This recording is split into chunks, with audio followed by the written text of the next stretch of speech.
Welcome back, everyone, to The Warrens. Holy crap, we're actually doing it. It kind of feels like a rusty train that is finally getting coal back into it again and is grinding forward on the rails. The rusty trombone, Fred? Mm-hmm. The rusty trombone. My mind finished the sentence and put trombone instead of train. Good. You heard the T and just... Yeah. There were already well-established neural pathways directly toward the word trombone. Yeah, there was. Prepare. There really was.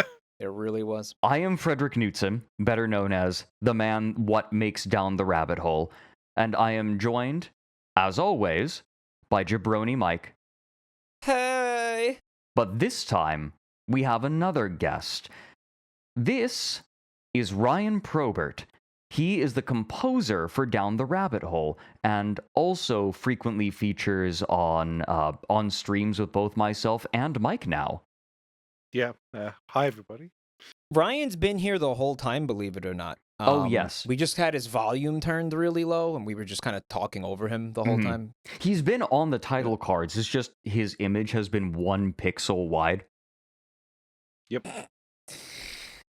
So, no, we brought him on because we thought we could use, like, a little bit more dignity, like, a more distinguished kind of a flavor. And he has that accent, like, right, that British accent. So we thought that maybe would bring a touch of class. Thick West to the Country whole affair. accent. That's, makes me sound like a farmer.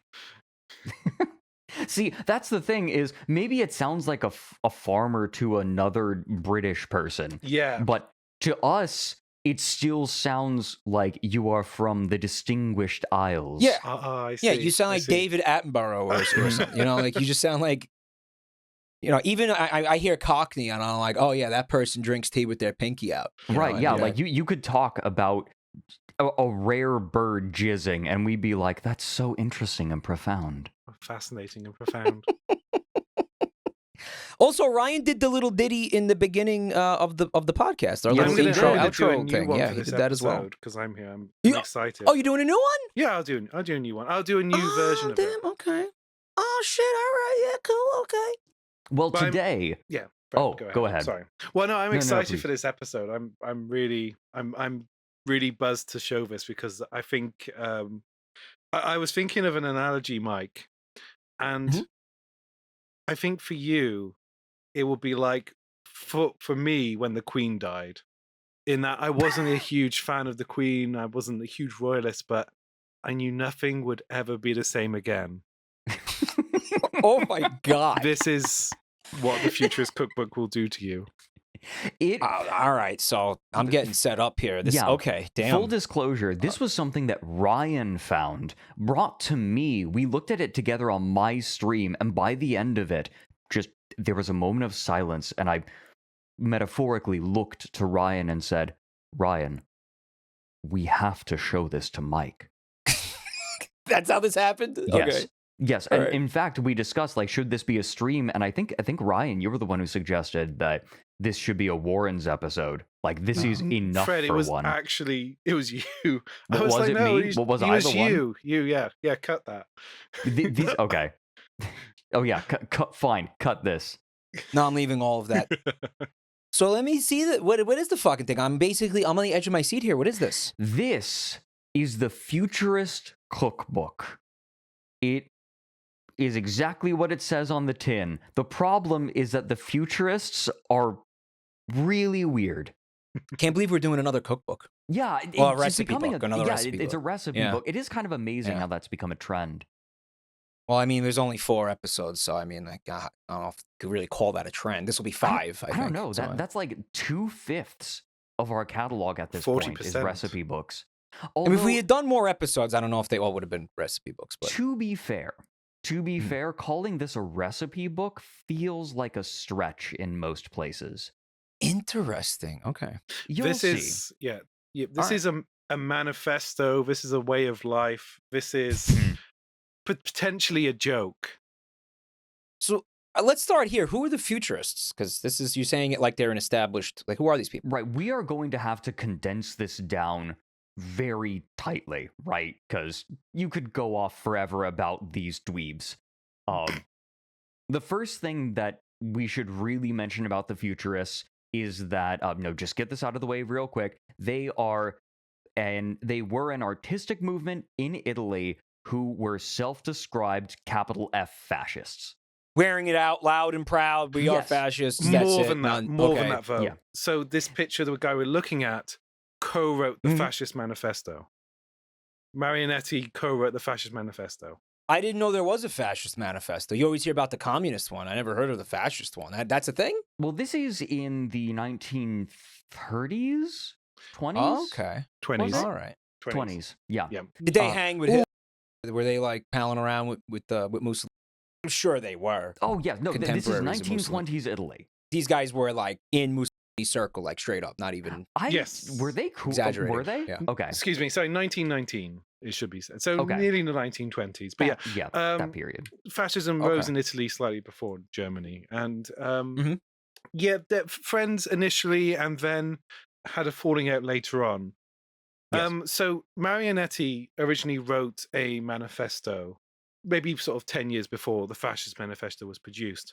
But these people were really obsessed with like speed and war and modern technology. They were nationalists. Like this guy was racist towards Swiss people. You know, they were like another level of sort of racism. And they were sort of kind of also like, I guess, a product of militarism before World War One and after World War One, as a lot of fascism was. It kind of grew out of militarism. And they believed that war was a vital part of the human experience. It was, I think they describe it as hygienic. It was cleansing to go to war. Which is kind of ironic given the history, the experience of World War One, but you know. Yeah, remarkable. It's a remarkable position to find yourself in. But they worked in all mediums of art, as we'll see today, painting and sculpture and literature, music, you name it, and cooking, as we'll see. And their work manifested itself as kind of kinetic, almost cubic paintings, militaristic scenes. And they also had this style of painting called aero painting, which was a new kind of landscape, which was the landscape painted from the air. So they had this interest in industry as well. The music they produce imitated industrial sounds. The very farty box-shaped instruments we saw on the stream fed, but I think we'll get sidetracked if we look at that thing. Yeah. That's craft work. This is like understand that we could spend an entire episode of the Warrens on the Futurists. We like have to limit ourselves because this is bonkers. This thing we're looking at isn't just art. You're telling me those are things that they made and used as musical instruments, like those existed? Yes, they are real. Like, what do they sound like? Awful.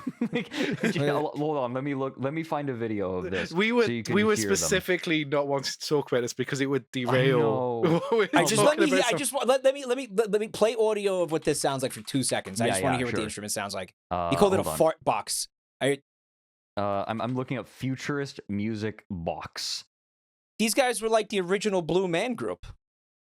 Here we go. You should be able to hear this.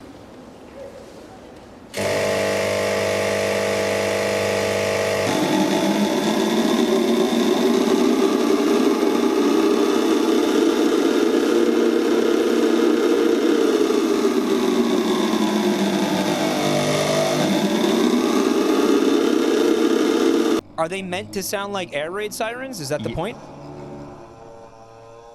That's coming out of one of them? No, okay, we have 2 vocalists and then like a bunch of people in the fart boxes. Oh, I'm like, yo, it sounds like a choir. It's not, that's a guy, okay. You want to be here to like bring a bit more class, and I've already coined the term fart boxes. Wait, what's that?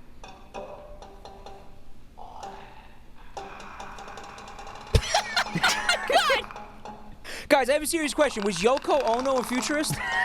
No, she was like, she was a New Yorker, Mike. What the what is this? Why does she have a Tim Burton cone? Why is she grunting into a Tim Burton cone? What is she?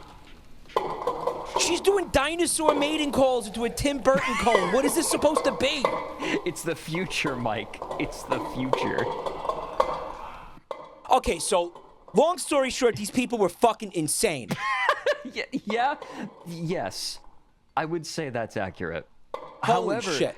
I will say, I will go to bat for them for some of their visual art. Like their You painting. gotta hand it to the Futurists, huh? Some of their Under paintings no were really cool. Like, circumstances. look at these. I did Look not at this. hate. I was thinking, as we were looking at that, I was thinking, I don't hate that.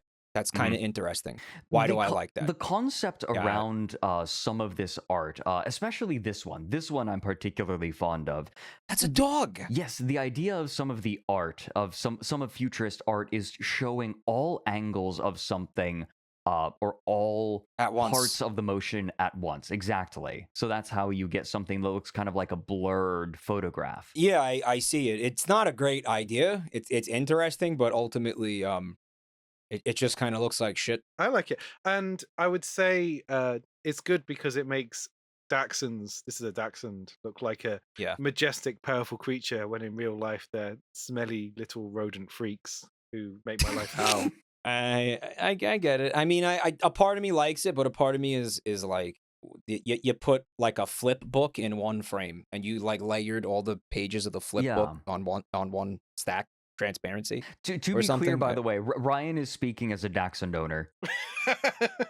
You could just put a picture of my Dachshund then, and people will understand. Hi, George. But we'll put a picture of George. I would say it's important to recognize this is 1912, Mike, and you know you didn't have. I guess I dare say photography wasn't able to capture images in this kind of detail. Or maybe you did have the gentleman with like the camera gun who could capture the motion of horses running, but this is still quite a radical idea, I think. And I would say as well, with when the Wright brothers flight, I want to say 1910 or 1912, and so for them to be thinking about painting visuals of the landscapes from the air is quite a remarkable idea. So they were embracing a lot of kind of new ideas back then, bringing them into art. Unfortunately, their politics was something disgraceful. They did a lot of interesting artwork, and the Futurist Cookbook is included among them, though maybe not interesting for the reasons that they were hoping. I wanted to just also clarify that not all futurists were fascist, because it was quite a broad identification, but I would say people who followed Marinetti and followed his manifesto certainly were. You can't co-write the fascist manifesto. If you hang out with that dude, it's not good. I'm unfollowing him immediately. I didn't know any of this. Marionetti canceled on Twitter.com. I had no idea. Oomph! Oh my god, unfollowed. Also, the first powered flight was in 1903. So, guys, I fucked up. I should learn more about the history of the Wright brothers. Sorry, my bad.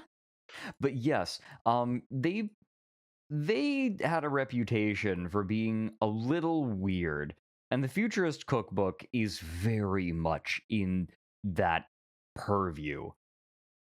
Yeah, and I would say one of the things we were talking about their weirdness. One of the schisms between them and Mussolini was the cookbook, because as we'll see, some of their opinions weren't really compatible with his. Interesting. So he drew the line at the cookbook specifically? Not the cookbook specifically, but I think some of their ideas were so radical, as you'll see from this cookbook, that... Okay. So this cookbook's a little bit more than food, isn't it? Oh, is what you're boy. making it sound like. Yeah. Mike. So calling this a cookbook is kind of reductive in a way. Like it's...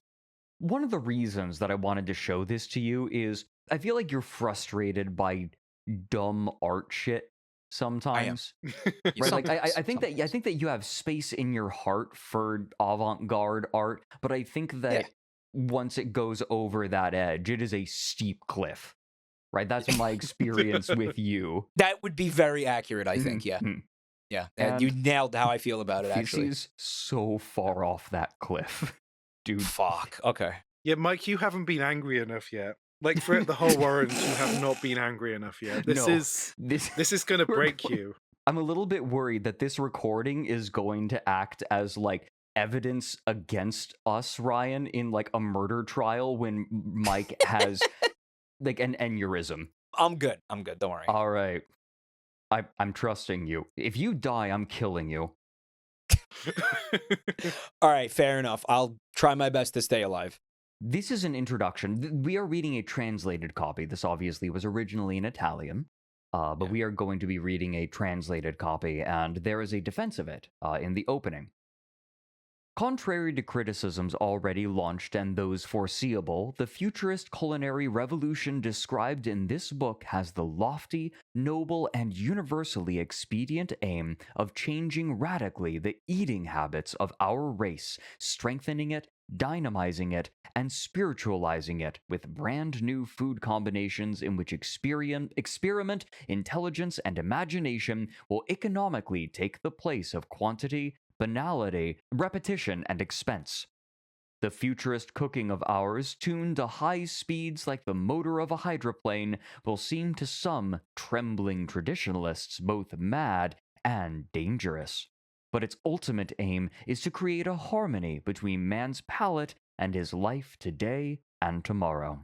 Apart from celebrated and legendary exceptions, until now men have fed themselves like ants, rats, cats, or oxen. Now, with the futurists, the first human way of eating is born. We mean the art of self-nourishment. Like all the arts, it eschews plagiarism and demands creative originality. The first human way of eating. Because we're not monkeys in trees anymore. Right, exactly. Like, we are about experience. But it's also bigger than that, because this is an experience specifically reserved for Italians. Is it? Because they are better than everyone. Well, I mean, listen, gotta hand it to the futurists here. They were onto something with that. No, that's not even funny. Mike is tired of the anti-Italian discrimination.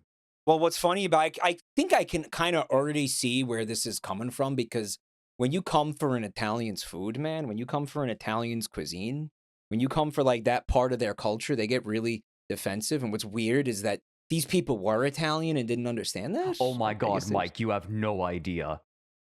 So they are claiming in this small snippet that that futurism and the futurist cookbook and futurist cooking is an antidote to the panic of the modern world, modern for the time. It is optimism at the table. I have no idea what that means. They, of course, we are going to have to cut this down a fair bit. We can't read everything, but suffice to say, they are obnoxiously flowery with their language. Well, Marinetti was a poet, so... And he's a good poet when his poetry doesn't rhyme. Fred knows I don't care for poetry that doesn't rhyme. This is a deep cut. No, this is a deep cut. I was on Mike's stream. I feel like I need to explain this. I was on Mike's stream and I read one of my favorite poems to Mike. And after I finished reading it, there was like 5 beats of silence. And then Mike just kind of threw his hand up and went, "Didn't rhyme."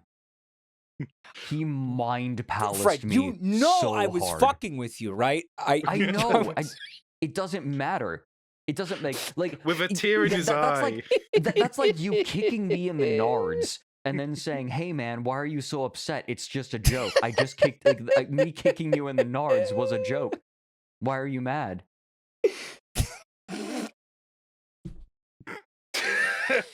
I guess, I mean, I know the poem was, if I remember, it was a fine poem. I don't really, again, like, ultimately, I know poetry doesn't have to rhyme as an art form, as a rule in the art form. I know. No, see, that's the thing, is like, I understand that you know that, and like, in my head, in my mind palace, none of that matters.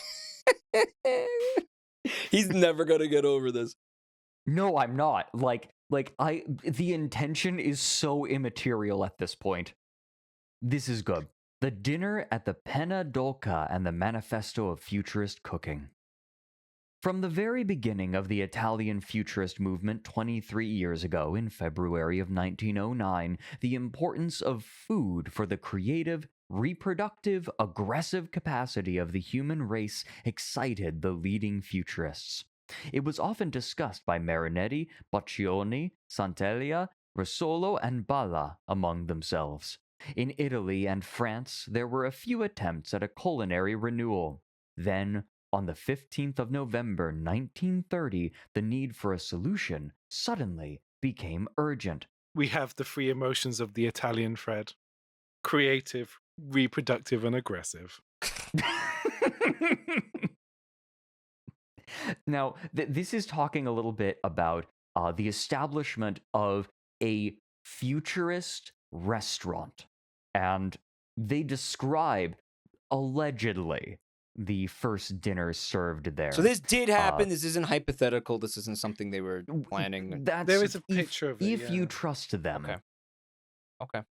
Depends on how much you trust the futurists. Mm-hmm. Yeah. Okay.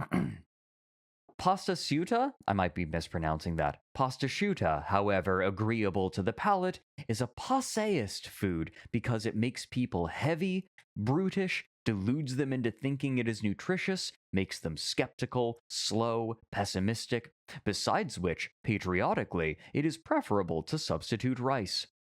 This speech provoked wild applause, irritation, and misgiving among the guests. Marinetti braved ironies in making his thought plain.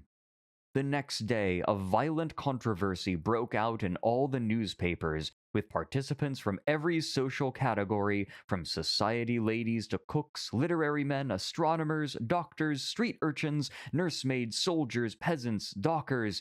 Whenever pasta was served in any restaurant, inn, or home in Italy, it was immediately interlaced with interminable discussions.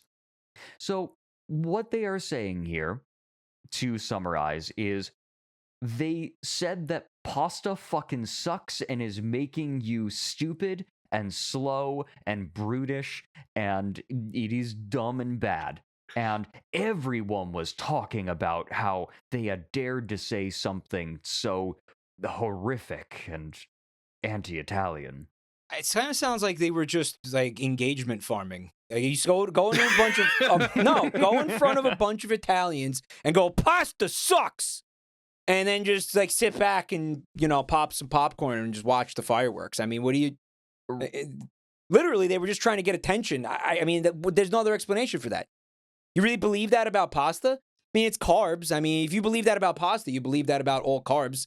I mean, I guess there's some science to that, right? The carbs and the gluten, if you consider that to be real science. You're coming around to their way of thinking.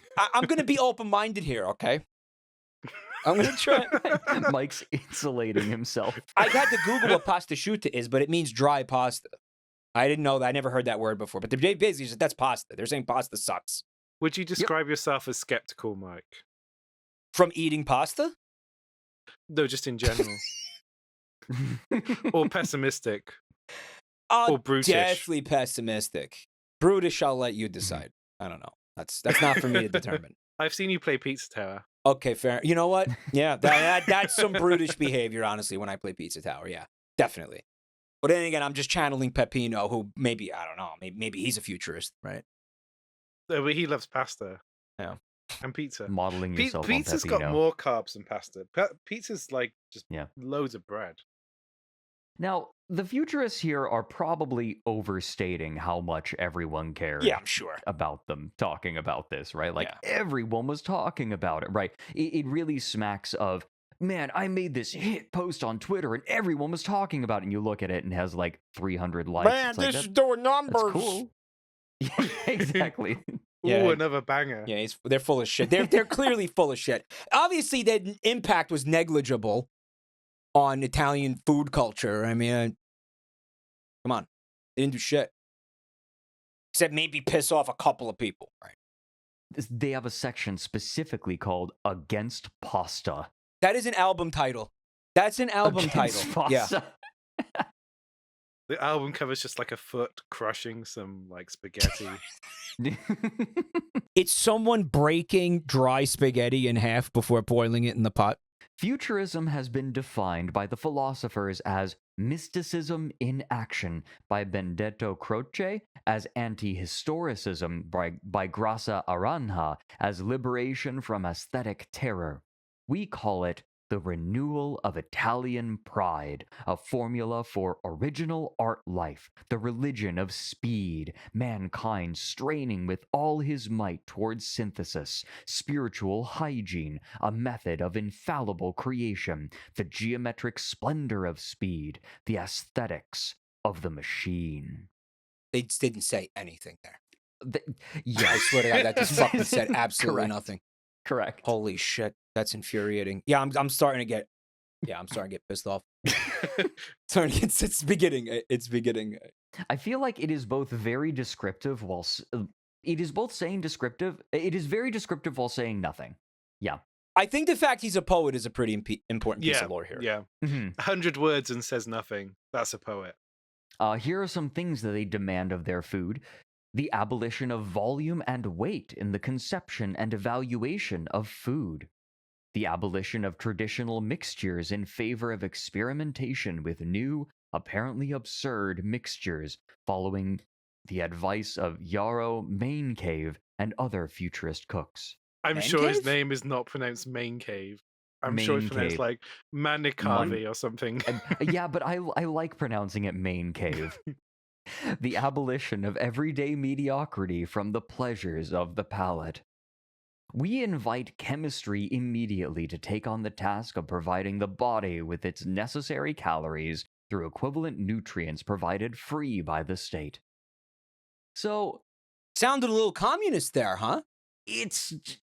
there's the idea that like the state provides everything. This is a very idealistic idea of food, right? Yeah. The idea that, okay, this really smacks of, I keep coming back to that Mystery Science Theater bit where you have Brain, where he says, oh yes, all you have to do is like eat this pill and it gives you all the nutrients that you need. And they're like, wow, so just one of those and you're set for the day. And of course you have to eat like tons and tons of these pills. So it's And he's eating them he's shoving them in his mouth by the Yeah. fistful. yeah, it's Yeah, I just like, remember. oh yeah, I'll Yeah. have like 4 or 5 bowls in the morning. Oh, Yeah. put away like 6 of them. that's kind of what it feels like. I think the idea is we have some sort of food for nutrients for nourishing our bodies, but then we have food which is purely about the sensation of eating. And Yeah. I think that this sort of plays into this, and I'm going to get a little philosophical right now, so bear with me. I feel like the futurists were really keen on the idea of separation of body and mind, right? Like, oh, you are full, and now you can truly appreciate the, like, we've taken care of your body, now you can enrich your mind, right? Yeah. But there's no real, but the tradition of food is this combination of like fulfilling a bodily need and that pleasure while also satisfying the palate, right? Like it is a fusion of these two things. And I think that the futurists saw this as being kind of gross, of being inhuman, right? We need to evolve beyond simply fulfilling our bodily needs, whereas food historically has been, in a lot of cultures, I would say in general, like everywhere, a celebration of nourishing the body and nourishing the spirit, right? But the futurists denied that. It sort of reminds me of that Warhammer 40K faction with the, what's that quote? With the horrors of the Mechanicus, flesh? From the moment I understood Yeah. the weakness of my flesh, it disgusted me. It's Yeah. that shit. It is. Yeah. Whereas, the Mechanicus is very interested in efficiency, the futurists want to enhance experience. Like, experience everything as highly as you can. We need a futurist manifesto on like defecation. Because why aren't you experiencing a concert when you're on the toilet? Right.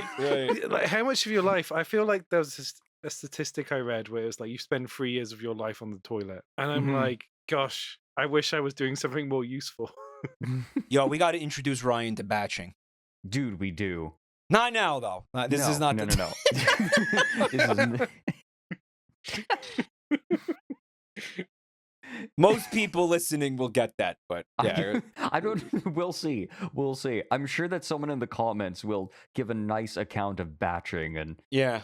Oh. it'll be great. Just pin that shit and we're good. Mhm. this gets obnoxiously pretentious very It's quickly. good though. It's good. There's a section on page 38 of this edition that says Equator plus North Pole. Example. The edible food sculpture Equator plus North Pole, created by the futurist painter Enrico Prampolini, is composed of an equatorial sea of poached egg yolks seasoned like oysters with pepper, salt, and lemon. In the center emerges a cone of firmly whipped egg white, full of orange segments looking like juicy sections of the sun. The peak of the cone is strewn with pieces of black truffle cut in the form of black aeroplanes conquering the zenith. These flavorful, colorful, perfumed, and tactile food sculptures will form perfect simultaneous meals. Oh, the abolition of the knife and fork for eating food sculptures, which can give prelabial tactile pleasure. Sorry, prelabial? What's that? Labial being lips. Okay. You know, I thought vagina, right? Right. Yeah. Coochie lips. Yeah, okay. The use of the art of... But God, I hate that word, coochie. He's a coochie grabber. Coochie grabber. The use of the art of perfumes to enhance tasting. Every dish must be preceded by a perfume which will be driven from the table with the help of electric fans. What the Can you actually consider this experience where you've got like fans pointing at your face and just smells being blown into your face, and this food arrives and it's made of egg white with orange in it? Yeah, Can I'm trying really hard to picture this, and it looks insane and terrifying. Because it sounds okay on its own when you imagine it as an actual experience, and it's like being assaulted. Sorry, but the perfume is separate from the food. They're not meaning the aromas of the food when they say that. They're meaning we have a perfume that we No. put out that we're going to blast into your face while you're trying to eat. Right. Yeah, they Right, chose like we're going to specific give you a perfume. scent, like we're going to give you a scent, then we're going to blow the scent away with electric fans, and then we give you the food. This is like eating at the Rainforest Cafe. I was going to say this feels like something Bugs Bunny would do, right? Like this is a prank that Bugs Bunny would pull. Like he sets this up for Elmer while he's chasing him down. Exactly. You know, it's like Yeah. it's rabbit season. Well, hold on, look. Oh, well, you stumbled into a futurist restaurant. Have a seat, Elmer. Right, You know, like- exactly. Right, like, yeah, we're going to serve you the rabbit, but first we got to give you the futurist experience. So he did this Peter Griffin. So Bugs Griffin. Defaulted to Peter Griffin. He had a similar laugh, okay? Anyway, listen. The idea that so it's a sculpture. So can I just point out that it seems to me like no consideration has been given to the actual taste of it, like the flavor profile of any of this, because you have, I don't know, poached egg yolks seasoned like oysters with pepper, salt. I mean, I guess that could work. I'm trying to imagine what that tastes like too, because you're eating this. Don't forget this is food. Something that you will, I think, something that I very quickly got the impression of was this feels. I remember I had a friend when I was little who loved glass containers because she would take like different like dirt and sand and random shit she found in the backyard and would make potions. Right? Like, oh, I made a potion, and it's just like a bunch of shit she found in the backyard. That's what this feels like. Right? Like, I'm just going to throw these things together and who knows if it's going to work, but it'll be a unique, original experience. Kids in the kitchen making peanut butter pizza tacos and stuff with whatever's in the cabinets, right? But, like, they're adults. Right. And again, I think what came first in these guys' minds was like they were maybe they were artists before they were, you know, chefs. They were thinking about the presentation of what it's going to look like, the experience of eating it. What this actually tasted like in your mouth was the last consideration. And we only looked at one recipe, but I think that that's going to be a theme here. Well, I think you bring up a good point. I think what they are in their heads, what they're doing in their heads is they are taking into consideration more than just the flavor of the food and whether it's satisfying, it's satiating. They are purporting that they are thinking about every aspect of the eating of food as not just like like a performance and an experience. Yeah. I think in practice, what you are noticing is that they are deprioritizing the flavor of the food in a lot of cases rather than bringing other things into the equation. Okay. That's Yeah. kind of my, like, were I to have a critique, that would be one of my main ones. They claim that it's about enhancing the experience and creating bigger experience, and it kind of feels like someone trying to do everything and doing nothing well. It Right. feels like because food combinations have developed over millennia almost, right? The culture of food is so rich. But Yes. these guys wanted to completely reject all tradition, but they also didn't want to spend the time inventing their own new tradition of food. They just kind of threw shit together they thought would look nice, but not necessarily thought about the experience of eating it. Like the food culture, you're saying the food culture is rooted in history. There's a reason why all these things work together. There's a reason why, you know, pasta and the tomato sauce, right? And with basil, like that didn't just get made up one day. That happened over centuries. Yeah. Right. And these guys are just, they're waking up and they're saying, well, fuck all that. We're starting from scratch. And they just start pulling things out of their ass like you could just do that. Yeah. When you can't, you can't just do that. Right. It's obnoxious. Like, I find this kind of mindset obnoxious, where you just reject everything and say, I'm going to do it my own way. It reminds me of the writer who doesn't read any other novels because they're afraid they'll be influenced by them. Yeah. I have seen that more than once, and it is a very amateurish way of approaching it. All good writers are readers. Yeah, that's true. It has to be true. Come on. You be a filmmaker without watching movies? It's like the stupidest thing you can imagine. Like, what are you talking about? Yeah. We have a few more rules that I'd like to share. The use of music limited to the intervals between courses so as not to distract the sensitivity of the tongue and palate, but to help annul the last taste enjoyed by reestablishing gustatory virginity. Oh, I want to smack this person. The abolition of speech making and politics at the table. The irony of this is so palpable. I could get behind that one. Shut the fuck up. I we're think- eating. Just enjoy the food. Right? Which is ironic given the fact that, like, simply doing this is simply writing this out is a political act. It's an extension of it, right? Yeah. I mean, for sure, yeah. The use in prescribed doses of poetry and music as surprise ingredients to accentuate the flavors of a given dish with their sensual intensity. Can you imagine Okay. this guy reading his So- poetry while you're trying to eat your food? Right, like, Can you imagine that? no, Can you imagine even who worse, right? angry Mike would be? Worse, surprise ingredients. So imagine you're at a restaurant eating your stupid fucking egg white foam on an orange peel, and then some bedraggled dude comes out from behind a revolving door and starts speaking poetry at you, and you're just like, what? You're imagining like a guy with a violin potentially right now. Remember, the music is the fart box music. So you're in the middle of eating this and a dude wheels out one of these big oh no, it is possible. These dudes are weird enough. You'll see. They very well might wheel out 12 people with these fart boxes, and they just are blaringly loud as you're slurping up your egg white foam.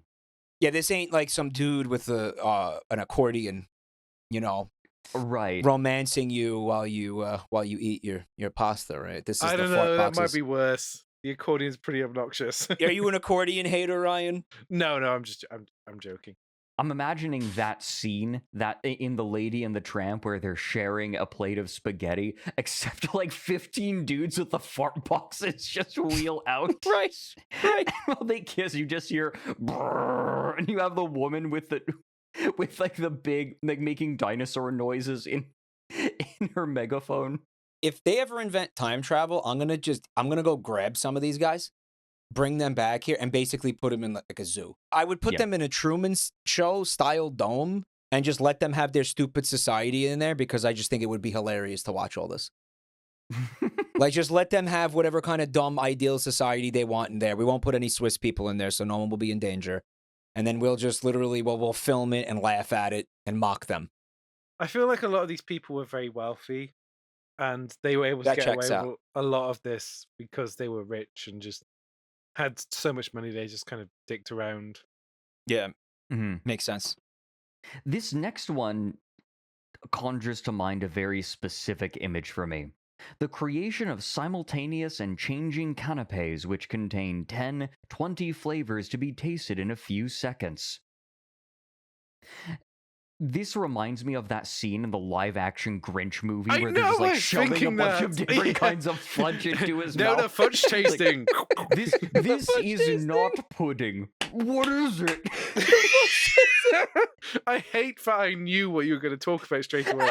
Both me and Fred are like live action Grinch defenders. We love that film. I love that movie so much. Ironically, though, right? Oh, like, no, I think it is legitimately so much fun. Top tier Christmas movie.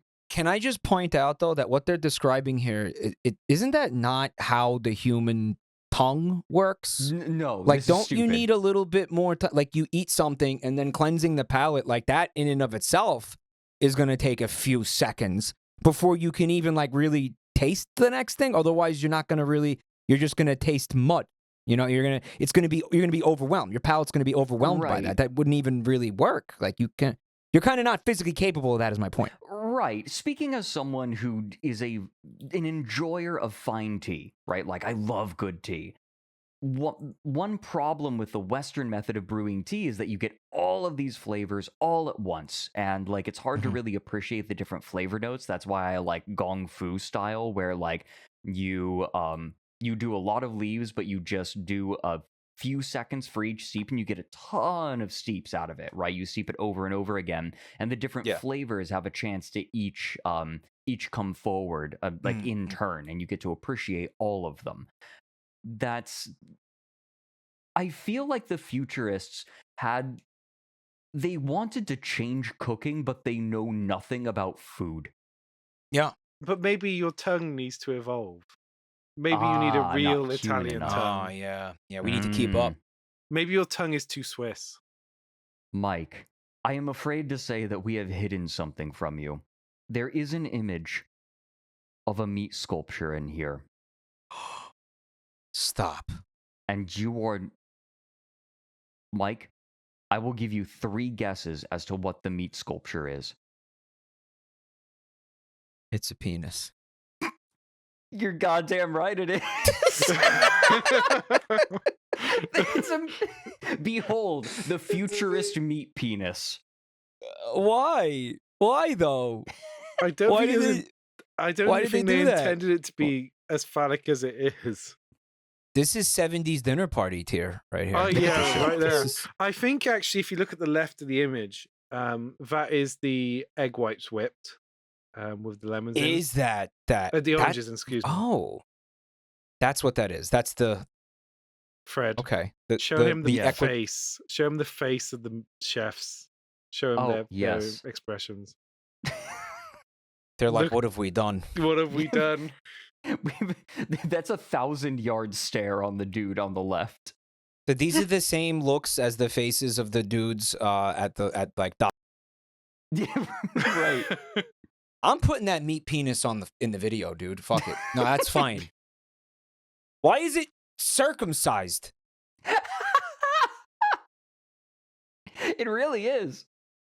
Mm-hmm. Holy Now- shit. Mike, there is another detail about all of this food that you are seeing on this table that I don't think you're ready to know, but I'm going to give it to you because I trust you. Okay. All right.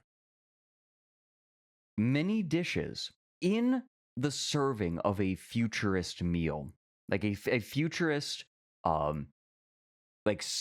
series of dishes, some of the dishes will be brought out in front of you, and you are intended not to eat it, but simply look at it. And then, after you have looked at it for the prescribed amount of time, they take the food away. And then what do they do with it? I don't fucking know. Put it in the bin. Tell me they just throw it in the garbage? Marionette Presumably, gets to yes. eat it. But I mean, why? Why? Because futurist food. Food that you just look at? What is it supposed to do for you? And it's are you sure it's edible? Like maybe it's not edible to begin with, right? Maybe I'm cold. Oh my God, Mike I'm coping. sounds genuinely coping. distraught. Are you saying, Mike, that you're more upset about the food waste than the fascism? Because that would be very, very Italian of you.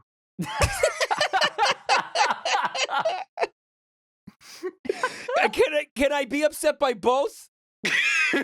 I'm suggesting you're more upset by the food waste. I'm upset by both things. There's a lot more to be upset. There's a meat penis in front of me, man. There's a lot of problems here. Why did they do that? I still don't have a satisfying explanation as to why there's a fucking meat penis on screen. It's about the experience. It's about the experience. The experience of what? A fucking big baloney cock? What is that doing for anybody? You know, I have to say, it is fucking insane that this happened in Italy of all places. Right? Like, holy shit.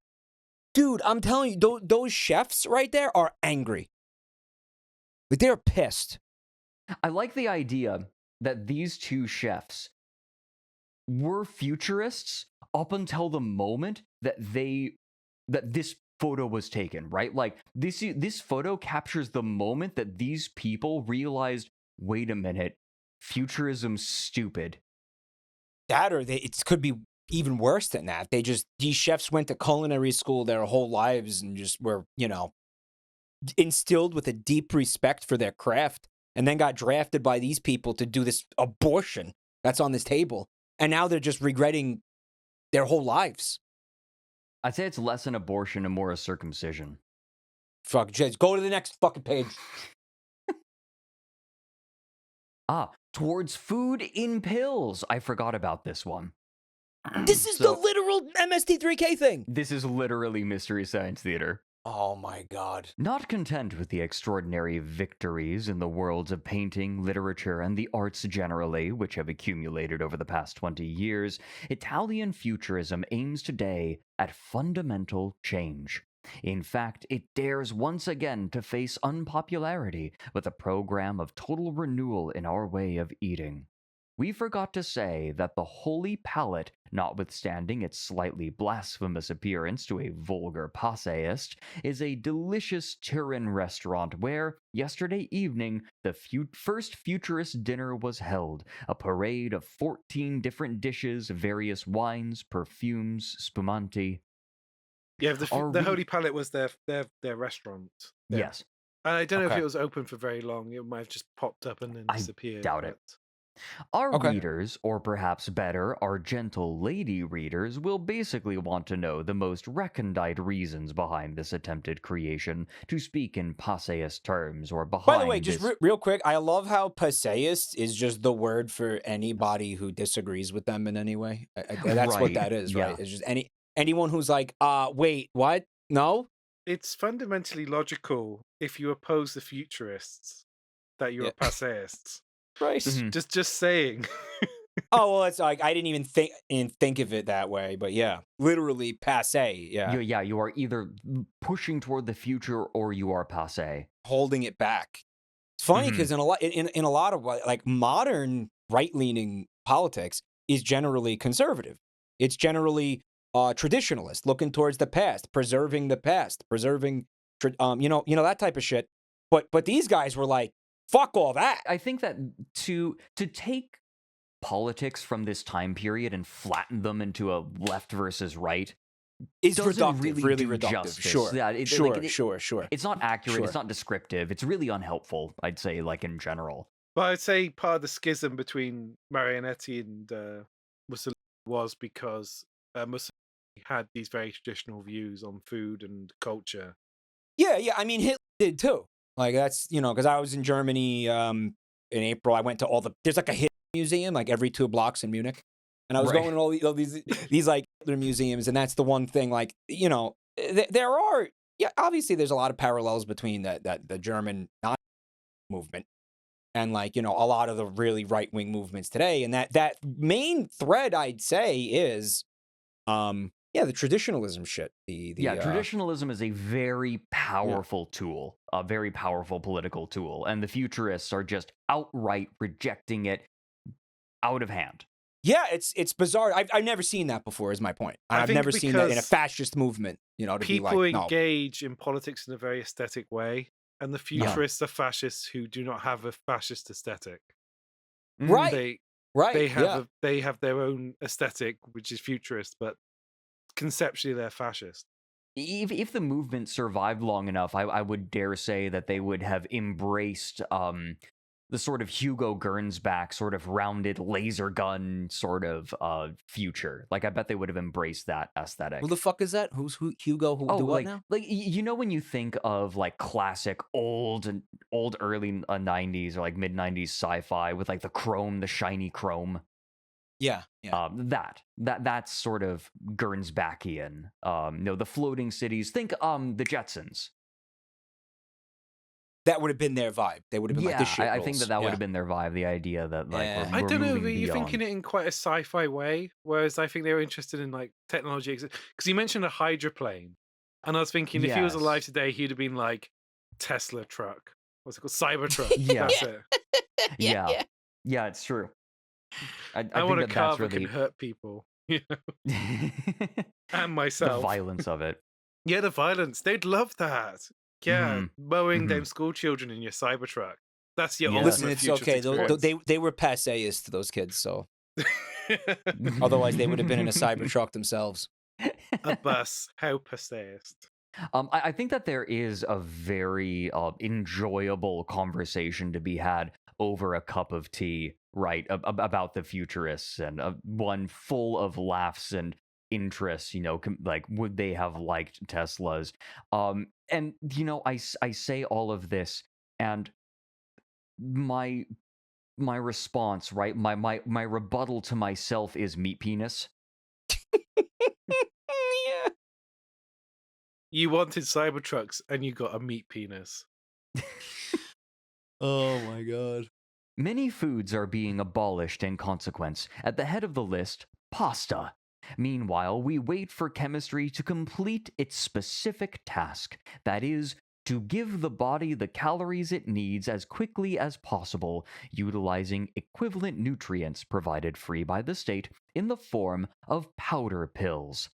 This is a unique idea designed to achieve a real lowering of the cost of living and of salaries with a relative reduction in working hours.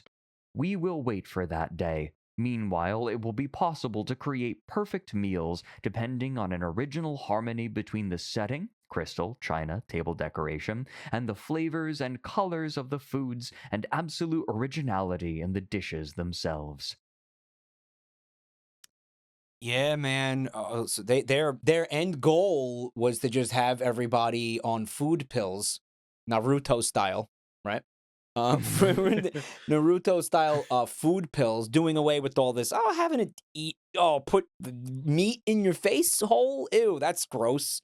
We don't do that anymore, right? That's passéist. So, do you have Huel in America? Huel. There's Soylent. They actually call it Soylent. They actually called it Soylent. Soylent has kind of a funny history.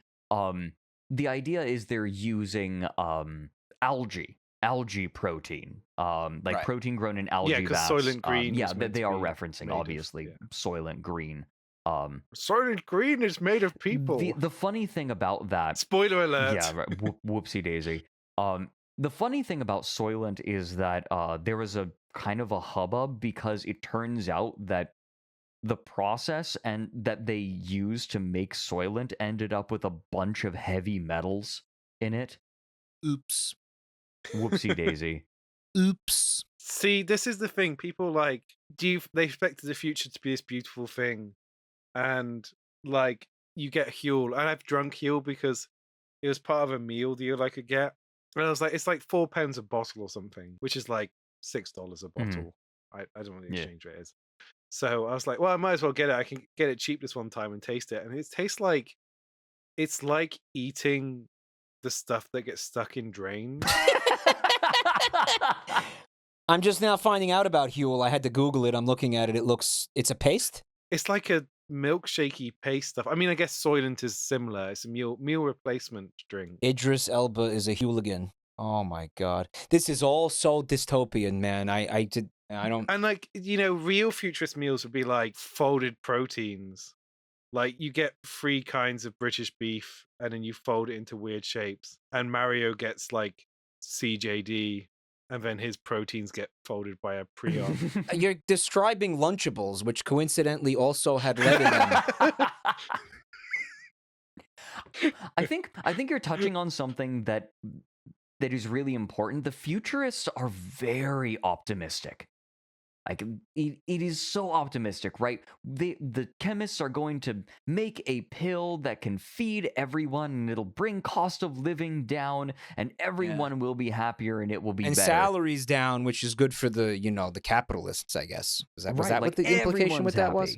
Everyone's happy, and it feels almost like they're living in this alternate reality. Like this boundless hopefulness in retrospect, with over a century of time between us, or about a century of time between us and the publishing of this book, it feels so ridiculous. This was at a time when there was a belief that technology was going to solve all of society's ills, right? Like the Industrial Revolution was like creating like more stuff than had ever been seen before. And even after World War I, where the industrialization of war really took over, there was still this hopefulness, and it took another World War to finally snuff that out. So this is, this feels so weird in retrospect. Like, how can you feel this after World War I? That's a really good insight. Yeah. I would argue that this movement was ended by the atom bomb. Yeah. Because that's the ultimate scientific achievement of World War II. And it's great and terrible. Here's your bright, shiny, optimistic future. And, like 2 fucking obliterated cities in mushroom clouds, right? And we were talking about this, right? Like they saw warfare as a cleansing thing, as like a very human thing, a necessary thing. And the atom bomb comes in, and suddenly warfare is not so wholesome. Like there is no way to cut the extinction of the species in a way that is beneficial for the species, unless you are very, very like anti-human. Yeah, it's so naive, but only to us.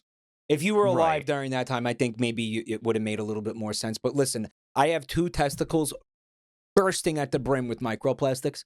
Okay, social media is a horror show that's getting more terrifying every day. I keep seeing images of AI that are completely indistinguishable from actual video now. Like, are you seeing those? So, like, this idea, again, that technology was going to save us instead of just creating more problems was just, it's just so quaint, right? At this point. Yeah. Quaint is a good word for it. It's like, oh, that's cute. You thought that? Okay. It should be mentioned that Marinetti himself, the founder of the Futurist movement, went to war in 1942 at the age of 65 or something. So he clearly believed in a lot of this. I don't know if he served in the First World War. So he went to war in 1965, you said?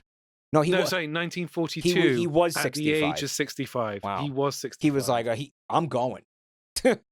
Yeah, wow. Okay, so I mean, hey, standing behind your the things you say is something you don't see a lot anymore, right? Right. With people. Well, at least he fucking put his money where his mouth was, right? Yeah, I think it's strange that because this kind of whole thing reeks of it's quite performative. It feels like when he's talking about like the hubbub. Yeah, like you really don't believe that's real, but the fact he went to war. Yeah, he went in 1942 in his 60s is maybe the Italians were that desperate by that point. Maybe, but it's pretty bizarre. I mean, I think it's very fun to take these sort of lofty ideals and then put them next to the actual recipes. So this book spends a lot of time talking about this first meal at their restaurant, and here are a couple of them. The fifth course was sculpted meat. This dish is a milestone in futurist cooking. For the delectation of our... Sorry. What? I didn't expect him to describe it as a milestone. Yes, I should mention that meat penis he described as a milestone. I mean, it technically was. I mean, like, had anyone done that before? Like, had anyone, had anyone done it since? Right? Well, a milestone is like a marker on the road to something. No, the stones are his balls. I mean, hey, listen, it hadn't been done before. It technically is. There was definitely penisy food before. You think there was penisy food before? Yeah. Or just like a sausage? Yeah, sausage. Yeah, but a sausage wasn't deliberately, like, expressly made to be phallic. Oh, you think nobody ever took a sausage and put two meatballs next to it and said, "This is my dinky"? Of course they did. But I mean, like, to take meat and sculpt it into a cock, right? For, public consumption, for public enjoyment, right? I don't know. Whatever. So, yeah, read this. I want to hear more about the penis. Sorry, Mike. For the delectation of our lady readers, we will transcribe the recipe. A symbolic interpretation of all the varied landscapes of Italy, it is composed of a large cylindrical risole The risole of minced roast veal Risole. stuffed with 11 different kinds of cooked green vegetables and roasted. This Okay. cylinder, standing upright in the center of the plate, is crowned by a layer of honey and supported at the base by a ring of sausages resting on 3 golden spheres of chicken meat. A marvel of balance. Should have been 2 golden spheres. It even has balls. Yeah, it even does. has And balls. he Well- uses terminology like base as well. Now, I'm wondering, when they said for the delectation of our lady readers, I don't know what delectation means. Are they trying to, like, avoid saying it's a penis? Is that what that is? Basically, yeah. Like, is that what that? It's very funny reading this intricate description of the meat penis followed by the next one. I don't understand this, right? They want to describe this great triumph, right? Like this cookbook is describing the next step in human gastronomy. And this is the only description that we get for this incredible next step for the sixth, specifically for the sixth dish. It is called ultra virile, and the description is one sentence. We will not dwell on minute details. Suffice to say that this is a dish designed for the ladies. Well, let me guess. If the last one was the cock. So what the fuck is this? Is there cum in it? Maybe it is a food gina? That's my best guess. Food gina. Well, I mean, we're assuming that they're not taking into account lesbians here. So, I mean, if it's for the ladies, then that means it's the cock. Ultra virile is really virile is like, masculine fertility, right? Virility, right? But Fred, the next course is the version for men. So 7th edible landscape. This is the it's only reverse of for the preceding gentlemen dish. highly enjoyable. It is only for gentlemen highly enjoyable. So which one's the penis and the vagina? I mean, are there pictures? Fred, what the fuck is going on? I don't know! All right, well, it's all genital stuff. It's obviously genitals, things made to look like genitals. Like every artistic weirdo ever, it's all about dicks. Like it all comes back to this. Every fucking weird artistic thing, like all comes back to dicks. Like it is scorn. So the rest of this book is largely taken up by proposed like futurist dinners, right? And I think that one thing important to note is they don't think that any of this is really possible to do properly now, right? This is cooking that would ostensibly be done after the new political system has been installed. Everyone's food needs are being met by pills, and all and now hypothetical. they can just enjoy it, right? I don't know, man. I think it could be fun for us to try to make some of these one day. That would be an amazing that is stream. fascinating. Yeah. That would actually be an amazing, like a fly Yeah, out. cooking stream. We fly out and we do a cooking stream, except it's the fucking Futurist cookbook. Let's do it. Let's do it. Let's actually do this. Let's plan this. This would be so good. Is there like an Italian National Day? Republic Day, 2nd of June. Do it on June 2nd. Oh, we'll do it next year. You have a year to prepare. Like, we have to do this. Let's do it. Well, show me the ones you want to make. Let me see some more of these recipes. Some of these are insane, right? Like, there are a bunch of them. I think we'll have to take our time and really go through all of them. But there are a few that are particularly notable. There's the Extremist Banquet. Ooh. For this banquet, where no one eats, and the only... Fuck you! Oh, I'm so mad. And the only satiety comes from perfumes. The guest may stay at the table for 2 days. You're supposed to get full on smells? I'll kill you! I'll actually kill you! This is legally And not actionable. even food smells. Not even food smells. It's fucking perfume. Like eau de toilette. What do you mean perfume? I'm fucking hungry. You starved me for 2 days. I'm gonna eat your fucking face. Are you serious? The banquet will take place in a villa constructed for the purpose by Prampolini to a design by Marinetti on a tongue of land dividing the most lake-like of lakes. Slow, lazy, deserted, stagnant from the wildest and most marine of seas. You can only do this in a specific place, they're saying, yeah. Right. Prampolini was desperate for work, and Marinetti was like, "Don't worry, buddy. I'm gonna write a recipe, and they'll have to pay you to build a house." Right. Oh my Right. God. Wow. This Prampolini banquet is just the paleo diet. Is it not? Isn't this what they do? The fasting for days? Smells. You just get smells. Put the thing in the freezer and then smell it, and then that's your meal for the next 2 days. Right? They do shit like that. I've seen videos on it. Right, yeah. Intermittent fasting, I know, can be really helpful for people, but I think, like, this is kind of the next level of that, right? Yeah. Fred is endorsing the futurist diet right The now. paleo diet's the one I'm thinking of, right? What's the one where they fast like that? Like the Mike, is it paleo? do you know the only way you'd know which diet you fast in would be if you're an insane person who knows about diet, I guess so. right? Like the Atkins diet, the paleo diet, Yeah. the carnivore diet. Yeah. The only way you know the difference between those is if you're one of these fucking actually crazies, insane. yeah, you're actually Yeah, engaged in it exactly. and live it. Yeah, true. I know I have a family member who does all this shit. It's Yeah, an it's fucking entire wild. like realm, right? Like there's a new diet that comes out every week, right? Like eat nothing but cashews, or like something stupid. I'm not kidding. Like this family member, like we'll have him over for a holiday, and we'll give him like like say Thanksgiving, we'll give him turkey, and I'll be like, I can't have that. I only eat ketchup now.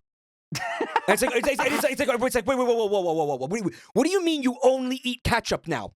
What the fuck are you talking about? He's like, oh yeah, it's this new diet, the kumquat diet, where like we just eat kumquats. That's all we fucking do, and then we go 2 days where we eat nothing and just drink coffee, and then on the third day we're allowed to eat another kumquat. And you're sitting there and you're like, what the fuck is even a kumquat? I don't even know what that is. This sounds like a diet that is designed by rolling dice from a tabletop RPG table. Yes. And then they're like, no, you don't understand. There's a lot of science behind it. And look at these 3 doctors who have, came up with it. And they're doctors, so they can't be wrong. Fuck. And then you die of like liver failure when you're like 44. All right. Oh my god. No. Okay. No, you know what? I'm abandoning down the rabbit hole and I'm going to become a TikTok diet influencer. I'm going to invent new diets, a new one every week. My first one is going to be the Monty Hall diet, where there's a meal, there are 3 doors and there's a meal behind each door, and every day they have to pick a door. And then a host, another person has to choose a door behind which there is no meal. and then they get to choose whether they change the door that they pick. And if they pick the door without the meal, then they don't get to eat. See, this is also stupid to me because it's 2024, and the guy who only eats Big Macs is entering his 93rd year.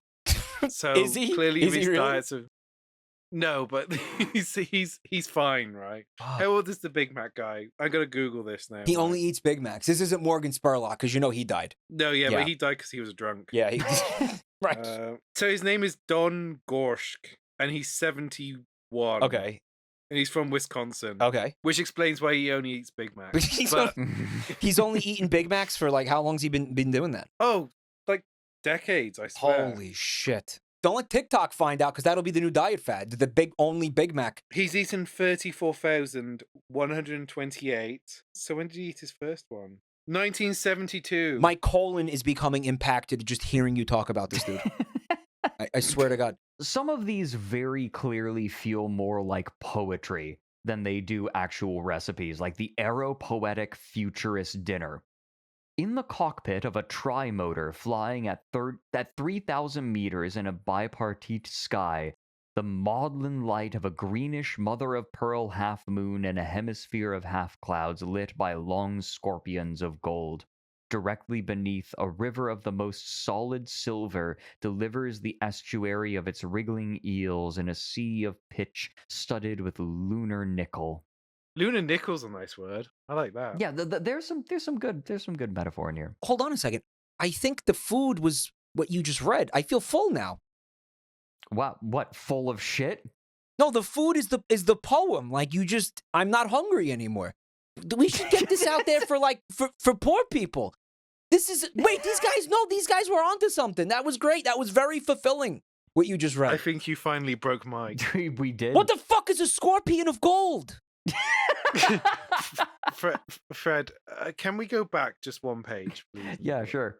Because you missed so you have the extremist banquet, and then you have around the doctor, my friends sing the hymn of futurist foolery. I roll, pick, I roll, pack, magala, magrala, zanran, zeif. Ran, Zeif. This was the way they murdered nostalgia. That reads like a drill tweet. That feels like something from a drill tweet. They showed the baby's penis also. But this was the way they murdered nostalgia. Feels like something they drill made would nostalgia say. woke. And here's how they did it. Holy fuck. So a part of the meal is everybody singing this gibberish?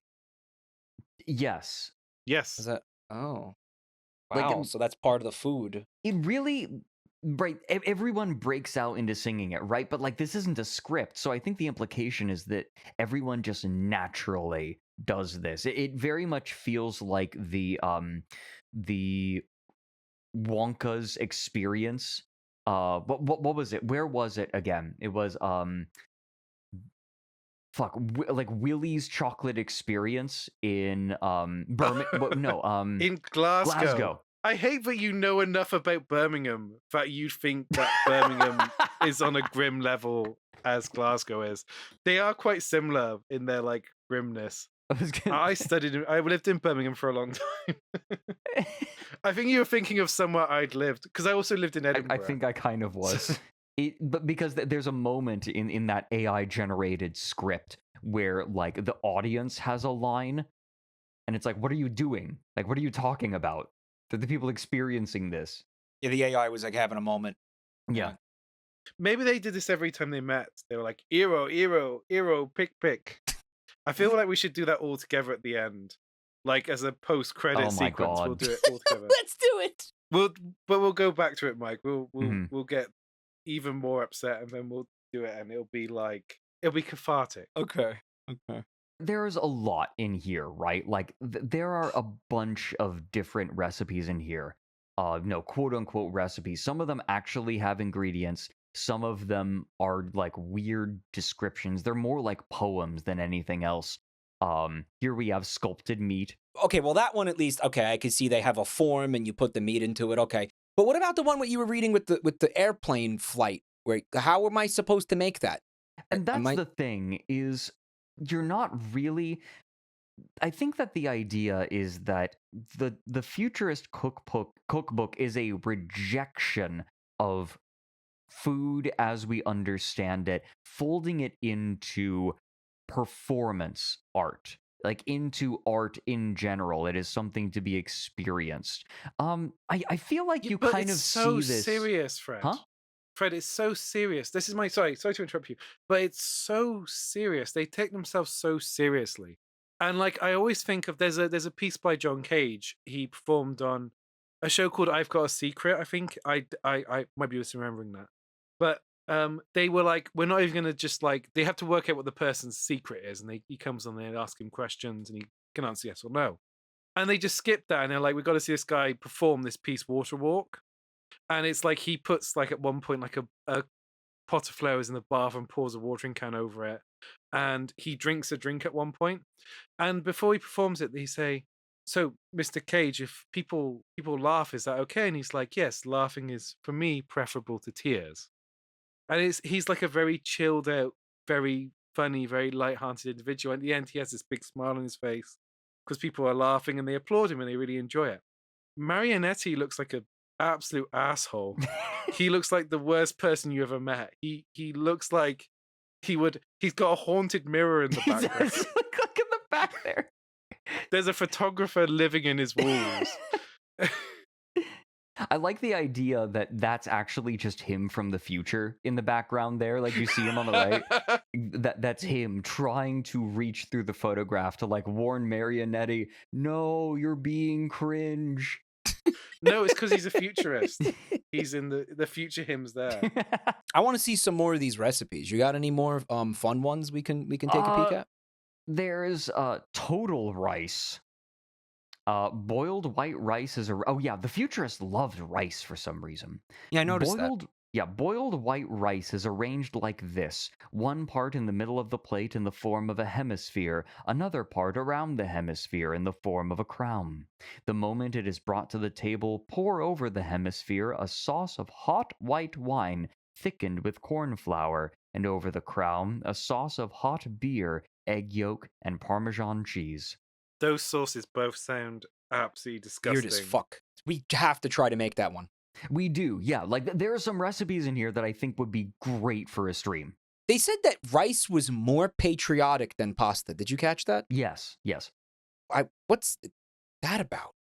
Well, there's this belief that pasta makes you fat and slow and stupid, Yeah. and rice makes you like rice doesn't, right? It is a starch that for some reason doesn't do that.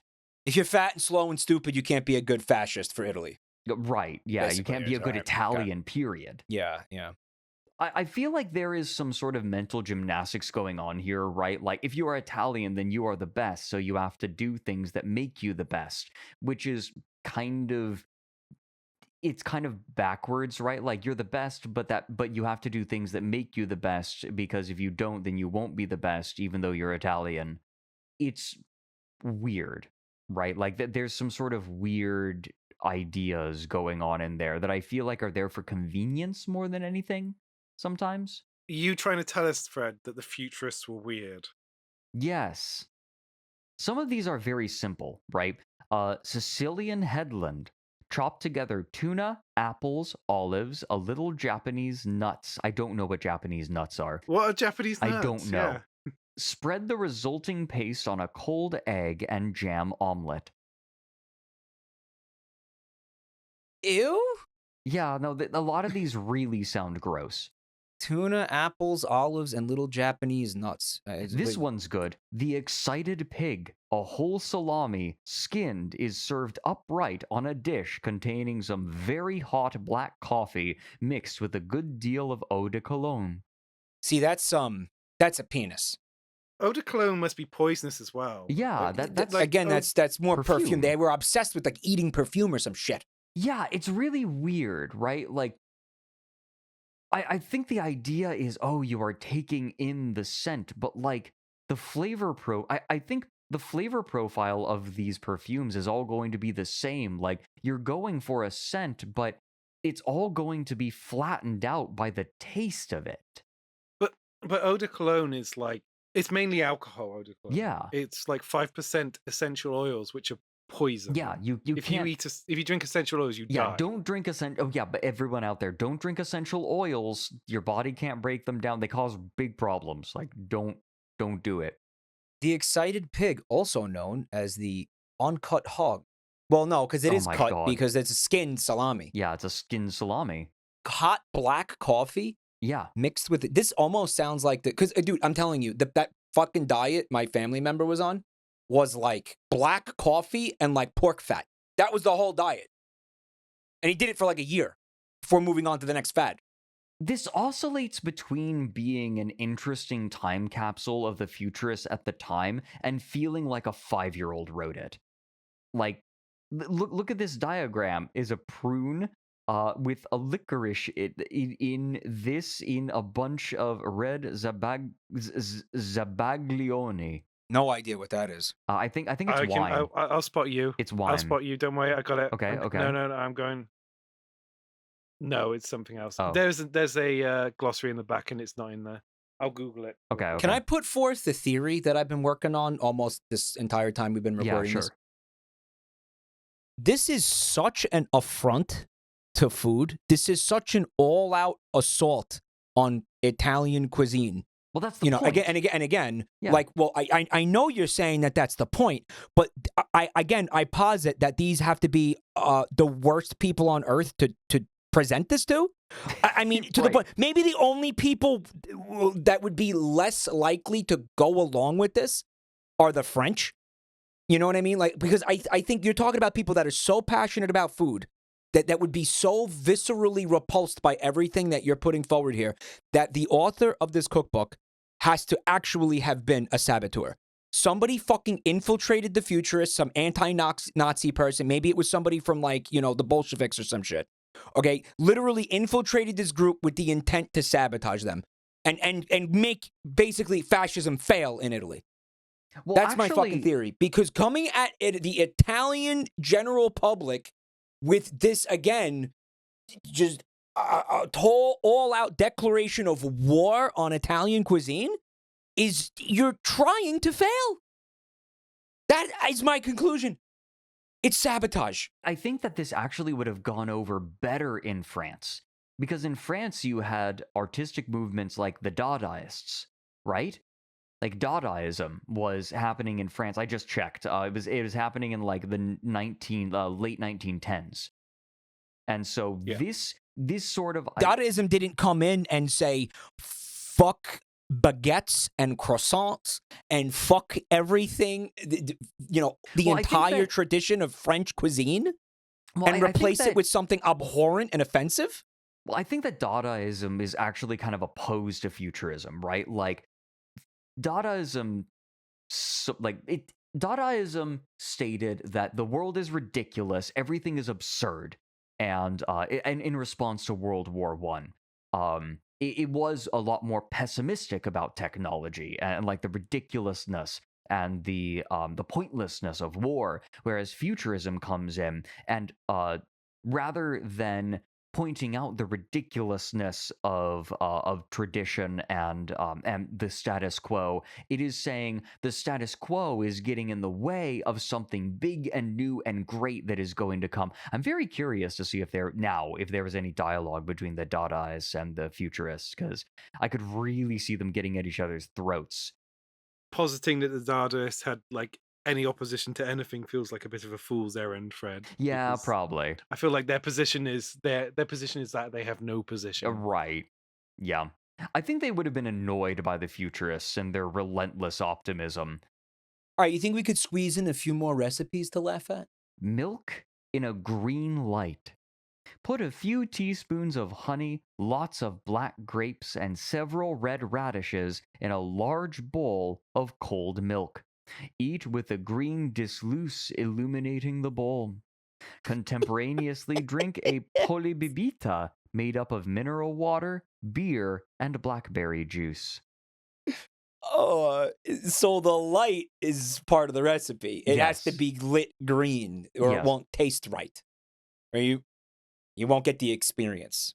Right, Right. because it's all about like every part of this is the experience, but they are coming up with novel, original, new parts that they can add to the experience of eating. Because remember, the point of futurist cooking isn't satiety, because ideally you'll be eating powder pills with all of the nutrients you need in it. Yeah, well, you know what? I'm fucking taking solace in the fact that I'm going to say probably most of these people were killed in World War II. Jesus. And I'm fucking going to probably cut that out. But you know what? Maybe not. We'll fucking see. Okay? Because this is fucking stupid. The point of our recipe book is not about satiety. It's not about taste. It's not even about food. Put a green light in your milk. Fuck you. You're wasting my time. I'm angry. What this really reminds me of is the way that artists of the time seem to be trying to break down the barriers between the different forms of art. The first thing I think of is Wagner, who wanted to create these ultimate experiences, right? Like, this is opera, this is theater, this is like a musical. Do you want me to say the performance. word, Fred? Huh? Gesamtkunstwerk. Thank you. I actually didn't. I couldn't Total remember artwork. Yeah, I couldn't remember the term. Yeah, this big agglomeration of all these different crafts into one big theatrical experience. And I think that the futurists are kind of doing something similar here, where they're saying, yes, this is a cookbook, but the point isn't to create a book where we can cook things. It is to break down the barrier between cooking and every other form of art by integrating every different sense. But when you combine the experience of every different sense, then what is the difference between cooking and a stage play where you have perfumes wafting over the audience in order to enhance the experience, right? Like, they're trying to add more and more things onto existing artistic experiences until eventually they are indistinguishable from one another. Either of you guys ever watch Seinfeld? Yeah, a little bit. Do you remember the episode where George tries to eat a sandwich while having sex and watching baseball? No. There's an episode where he's trying to like heighten his experience of life. So he's like, what if I combine my three favorite things? Food, baseball, and sex. So he takes a little portable television and places it under a pillow along with the sandwich. And then he goes to like have sex with his girlfriend, and he's eating in between like fucking her. He's taking bites of the sandwich and watching like innings of the baseball game, like real quick, like taking peeks at the baseball game. This is what these people are doing.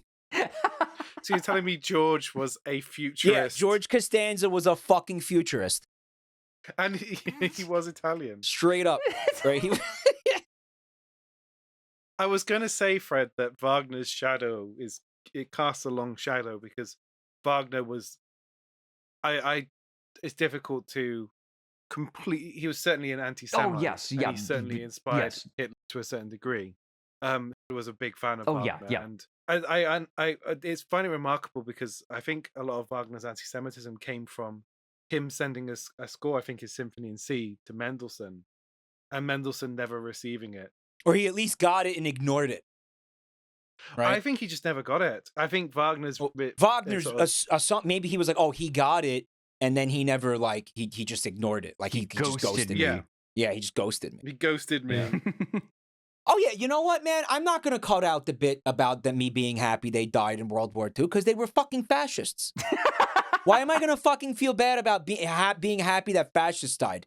Although I was initially like not thinking that, to be totally. I was like, listen, they fucked with food and did something. They were just stupid. I was initially just happy they were dead because they were stupid, not that they were fascists. But you know what? Honestly, that just validates what Ryan said earlier. Ryan, I think you were right, bro. Like, unfortunately, I think you were right. I was more upset about the food thing than the fascism thing. Yep.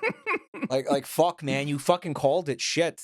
Listen, I'm very unhappy that they were fascists. Let's fucking get that clear, okay? Fascism, bad. Fascism, very, very bad. Historically caused problems. It is bad. Let's just get that, okay? Get that clear? Mike's gonna have to edit this word by word so it makes a cohesive political argument. Yeah, I'm gonna have to. Fascism is bad. Is bad. I'm just reminded At of no point do you have to hand it to the fascists.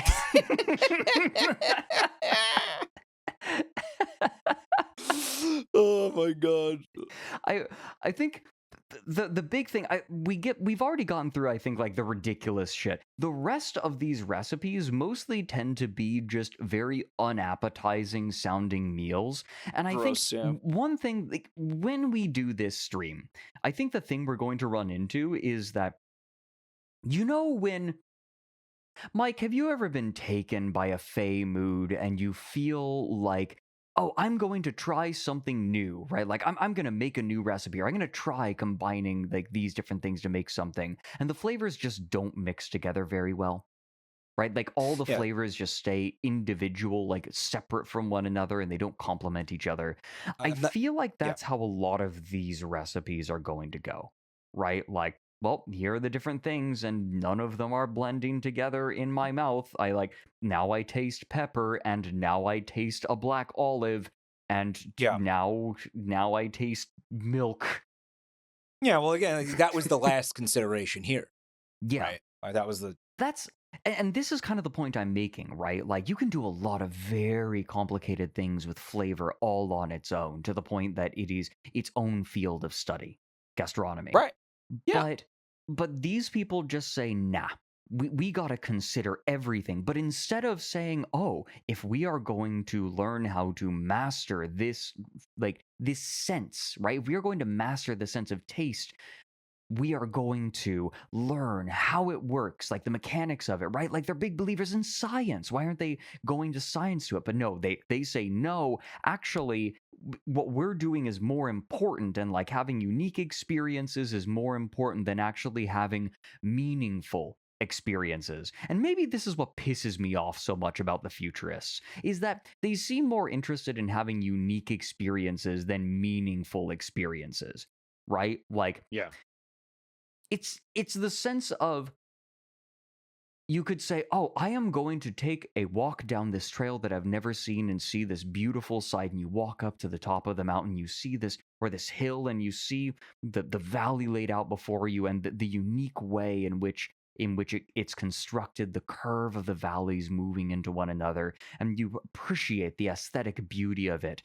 And then the Futurists are over here saying, yeah, that's old hat. Check this out. And they stab themselves in the leg with a pen. Bet you never done that before, bitch. Yeah. No, that's exactly correct. It's the sense of like, oh my God, I was looking at I was looking up at the clouds, and a bird shit in my mouth. That had never happened to me before. Wow, amazing. Wow. Fred, how many times are you watching me stream and like a brand new sentence comes out of my mouth? And it's like, wow, that was certainly unique. I really wish he didn't say it, but oh my God, that was a unique sentence. Streamer. Yeah, Mike's a futurist streamer. He's not a futurist streamer. He is a streamer for futurists. Yeah. I sure fucking hope not. The tennis chop. Veal cutlets cooked in butter and cut in the form of tennis rackets. Before serving, spread them with a thick layer of a paste made of mascarpone and chopped nuts. Yeah. Trace lines on the paste with tomato sauce mixed with rum. To make the racket handle, an anchovy with a slice of banana on top. Oh my God! Oh, I thought it was like a tomahawk. No, man, steak. that's a look. That's a fucking fishtail on the end of it. Then some perfectly round balls made from cherries soaked in liquor, without stones, rolled in a paste of ricotta, egg, cheese, and nutmeg. Cook rapidly to prevent the alcohol from losing strength. I feel like it's not art. Food is art at this point. Like, now you're just kind of doing like cute little theme things, like you're at Disney World or like the Kirby Cafe. You'll note that these are written by different futurists, right? He's like, hey, you want to make a recipe for my futurist cookbook? And I imagine them getting the letter, and they're just like, yeah, fucking sure, whatever. And like, I'll just throw this together. Here, have a tennis racket. The fucking tennis racket.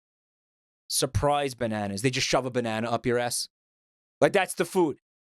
Here, scoop out a cavity in a peeled banana and fill it with chopped chicken meat. You thought it was a banana, you freaking idiot. Put it on the fire in a buttered pan and gradually add some meat juices. Just meat juices. Serve Just with meat vegetables. juices. Just meat juices. Just... Why not? Give that to people and just see how long it takes for you to have your nose broken. Yeah. Because I swear to God, if you gave me a banana, it's a that prank was banana. chicken. When we make these recipes, it's going to smell so bad. I bit into the banana and it was chicken. Fuck you. You ruined food. You fucking ruined food. You did it. Why? But real question. Would you be able to eat a banana after you'd been into a banana and it was chicken? Would you ever be able to eat a banana The rest of again? your life, you're going to be suspicious that that's chicken. It's not, no Yeah, banana is exactly. ever going to look the same to you ever. You will never trust a banana again in your life. I feel like this book, just existing, has given Mike trust issues now. Oh my, I'm so upset. You guys were right. I'm so upset. So angry. And I feel violated. I feel violated. Things will never be the same. You were right. again. You nailed that. Oh my God.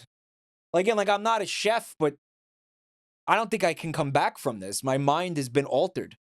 This recipe here, Ryan, you wanted to take a look at this one? You said Declaration of Love Dinner. Yeah, I think this might be the most insane one. So this guy called Philia, who was an aero painter, a shy lover yearns to express his feelings to a beautiful and intelligent woman. He loves her mind too. The following declaration of love dinner served on the terrace of a grand hotel in the twinkling night of the city will help him achieve his aim. So that's part of the recipe. Again, you can only have it on a hotel terrace at night. Yeah, and it's to help you pick up women. They would Yeah. have sold this to be like, you want to pick up girls? This is pickup artist shit. Yeah, yeah. Yeah, I would love to see a pickup artist, like, TikTok channel. Be like, here, try this out. The futurist pickup artist guide, right? Mm-hmm. All right, first you have to eat nothing but mustard for 3 days. Women like mustardy teeth. Assert dominance by eating mustard from the jar. English mustard. With your bare hands. Yeah, just I call this the hot dog diet, not because you eat hot dogs, but because you become the hot dog. Yeah. All right, boys, it's week 4, and you know what that means. Sauerkraut week. Shovel it in. They're really like that, though. They are. Fucking Christ. So the first course is I Desire You. Antipasto composed of a myriad selection of exquisite tidbits, which the waiter will only let them admire, while she contents herself with bread and butter. This is already off to a bad start. The waiter comes and puts it on the table. Like, by the way, whatever the tidbits are, we don't know. We're not told Right. what the tidbits are, by the way. Yeah. But it doesn't fucking matter because you're not allowed to eat them. So he comes and puts them on the fucking table, right? And she's sitting there and she's like, man, I'm starving. And she puts her hand out to grab something, and the waiter just smacks her fucking hand. Like, shatters one of her knuckles. Like, no, you eat the bread. This is just for looking. You only look at these olives. Or whatever. I'm imagining them as olives for some reason. You only look at these. You'd be a great waiter. Holy shit. Oh. Oh my God. Like, how do they enforce it? How do they enforce it? Because dude, you put food in front of me, I'm fucking eating it. And if you try to stop me, I'm eating your fucking fingers, bro. I'm like a fucking German shepherd with a piece of raw chicken, dude. Do not fucking put your hands anywhere near me while I'm eating. You will get consumed. Because that has to be enforced. This food is only for looking, not eating. Is somebody walking around stopping people from eating? Well, do they think they imagined it how normal table manners work? Like, you work from the outside of the table in. You get like a lemony water bowl to wash your hands with, but you don't drink that. I don't know, Mike. Do you think they're trying to set new rules? You have forks that are for salad and forks that are for meat and right? And spoons for soup. There's spoons for that. Maybe it's that type of thing where they're like, oh, you're supposed to know not to eat that. You're supposed to know only to look at that. Let your eyes enjoy No, that. Mike, no, you're not, because remember, all of these are supposed to be completely original. Right, so then how the fuck are you even supposed to get this information? There's no tradition. Like, the point of this is, like, destroying the tradition. The second course is Flesh Adorned. This is the most insane thing in this book. A big plate made from a shining mirror. In the center, chicken slices, perfumed with amber and covered with a thin layer of cherry jam. She, while eating, will admire her reflection in the plate. This is like horror, bro. That's actually like disturbing. Like imagine yourself in that scenario. This feels like a Saw trap a little bit. Yeah. That's where my mind's going. Like that's creepy as fuck. I don't want to look at myself while I'm eating the flesh of an animal. This is like Right, the like, original what you see, what she sees meme. like who wants to see themselves eating from like the low angle and like the food going in your mouth? I probably look horrifying while I eat. I've been told I eat like I'm in prison by people who have seen me eat. It's probably really disturbing and off-putting to watch me eat. I feel so self-conscious about like people watching me eat. Whenever I see you eating, I just imagine that you're putting a dick into your mouth instead of food. Aw, honey.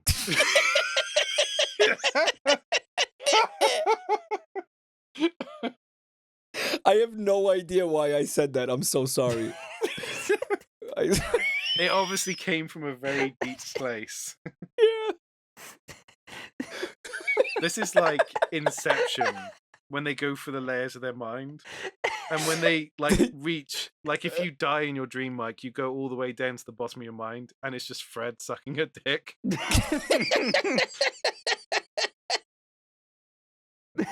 Don't be afraid to dream bigger, darling. Please keep taking us through this, Ryan. Yes, sorry, I'll just push on. He's our sommelier, right? Mm-hmm. Sommelier. Completely fraudulent profession. Be a lot of angry sommeliers in the comments. I had a friend who was an economist and a sommelier, and I was like, God, you're such a fraud.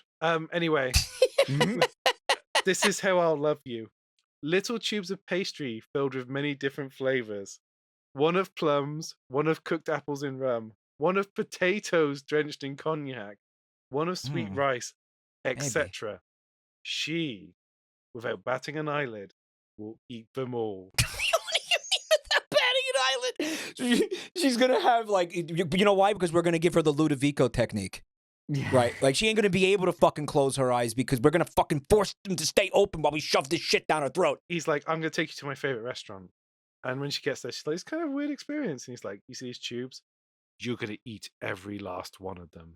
Don't embarrass me in front of the rest of the restaurant. Eat the tubes. It's the rule. I'm gonna watch to make sure you eat the tubes. Don't you dare blink! Don't you dare blink while you eat these tubes. The next one of these is called Super Passion. That's the next step in this declaration of love dinner, which sounds like a Japanese pro wrestler's special move. Super passion. Super passion.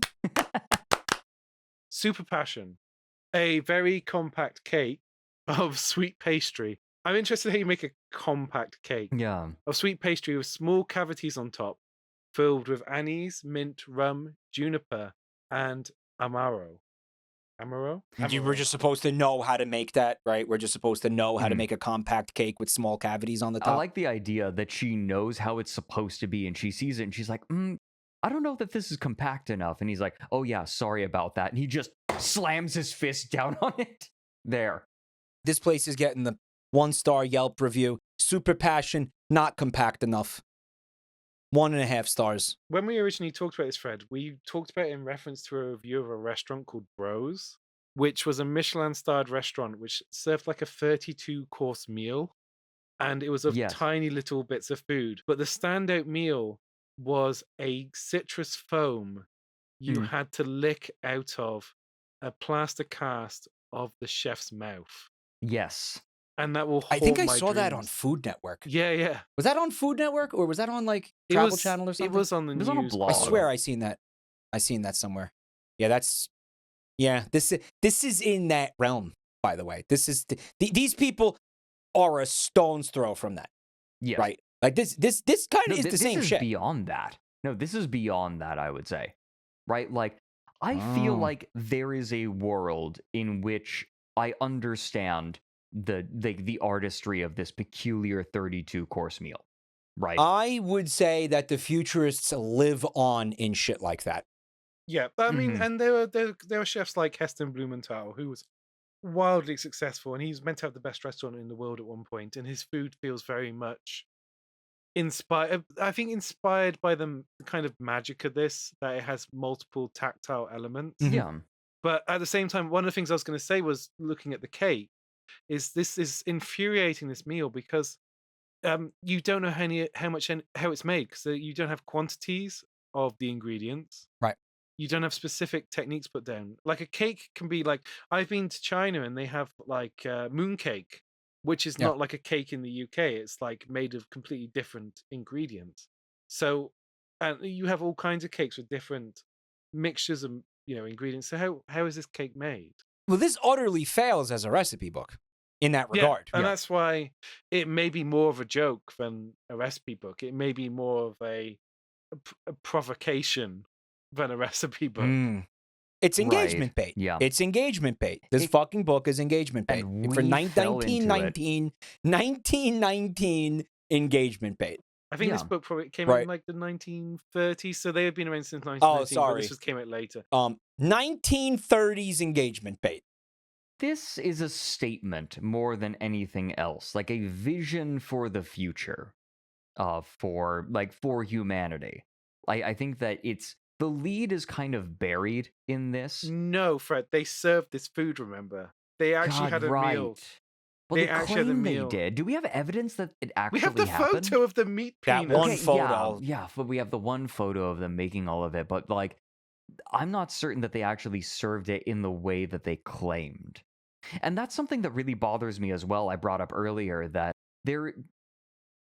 the only way to appreciate the meal in the way that is intended is if the society is structured in this very specific way, right? Like, you are coming to this meal having only eaten food, like calorie capsules, for the last forever. So this is your artistic experience. I guess even if they actually did it, I don't understand how you actually make it happen without society being in a very specific way. All of society being in this way. You're supposed to know what to do in these situations as well. There's like a code of conduct for actually enjoying this food and consuming this food.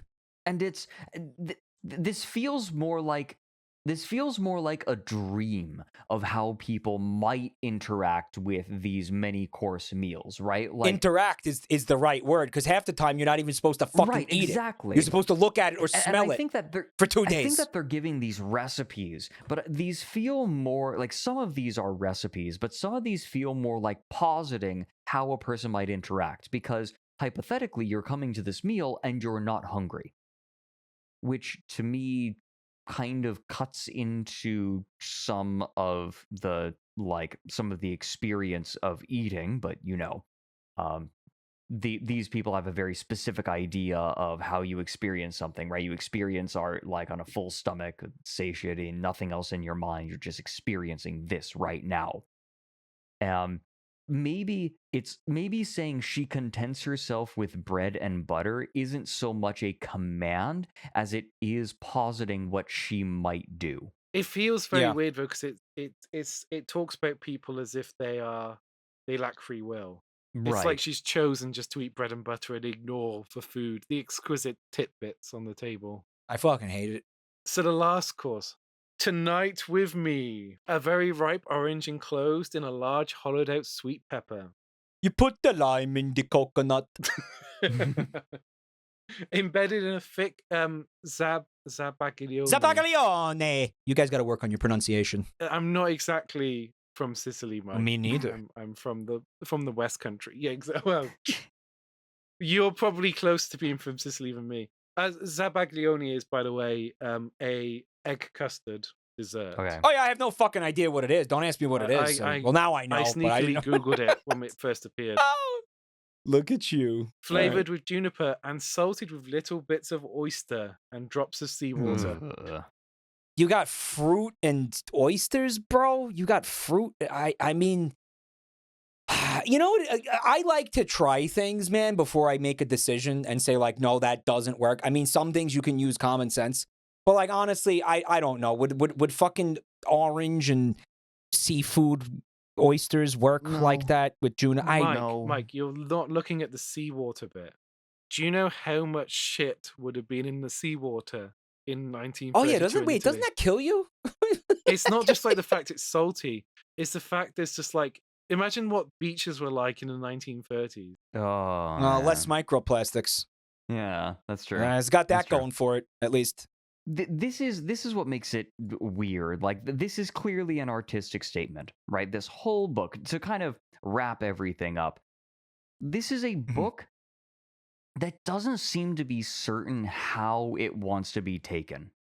And so it ends up, much like its recipes, I feel like it ends up being impossible to digest and just isn't palatable because no part of it really gels with any other part of it. It feels hodgepodge. Right.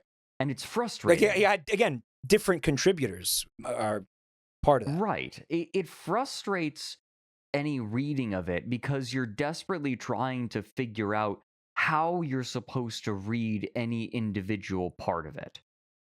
And I don't...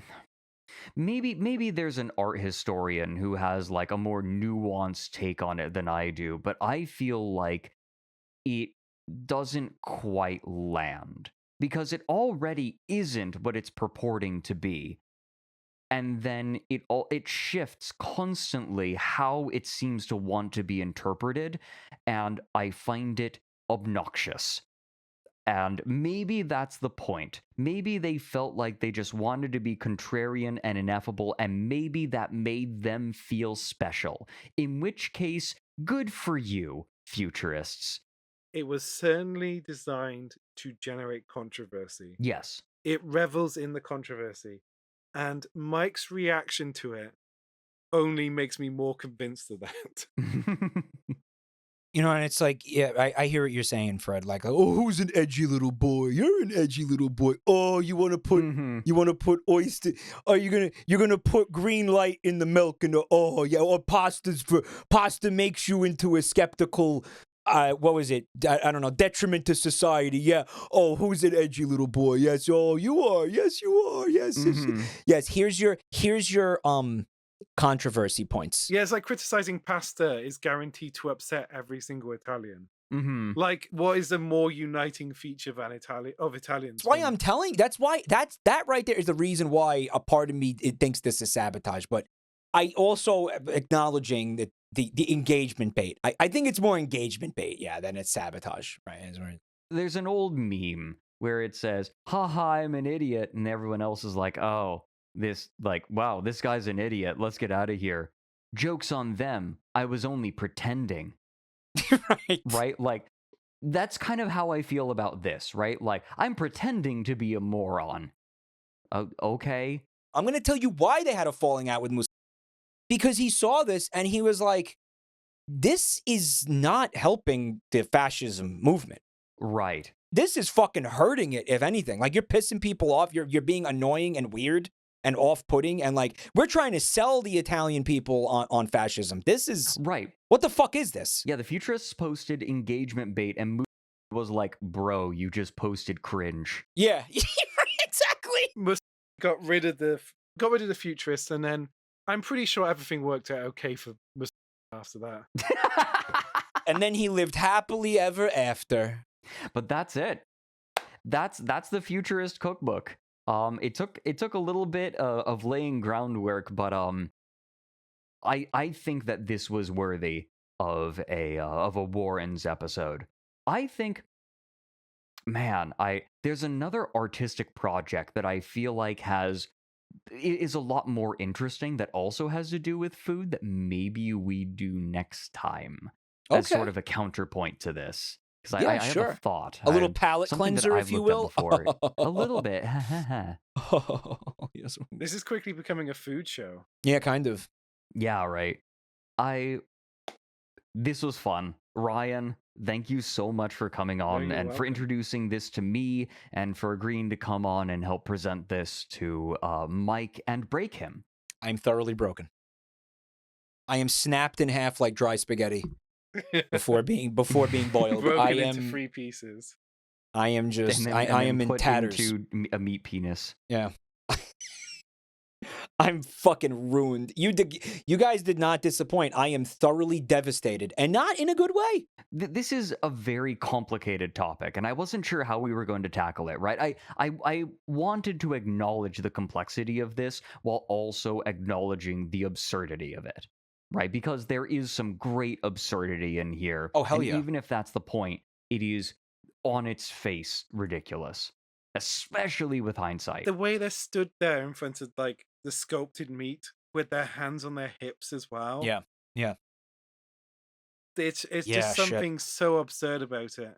It's wild. Well, hey, I think we're gonna wrap up now. But yeah, Ryan, Yeah. thanks for being here. Fred, I mean, thanks for doing this with me. You know, I love doing these. And thank you everybody for listening. You guys are beautiful. Thank No, you so thank you much for very coming out much, for everyone. another episode, guys. These are so much fun, right? Like I feel like down the rabbit hole is where I have to say kind of uptight. Yeah. And I have to be very precise. But the Warrens is a place for us to kind of just kick back and Yeah, relax Fred and can- look at he can- weird shit. He can loosen up and dilate and gape a little bit. You know that he loves that. Yeah, exactly. Ryan, why don't we do that weird poem to play ourselves out? What was that weird poem? oh, that shit. Yeah, stupid. where is that? What page? Wait, What I can page was find that? it. I think that was a good Here it idea. is. Let's Page do I've got it. 81. All right, everyone ready? Mm-hmm. On 3. 1, 2, 3. Euro, pick, Euro, pack, Magala,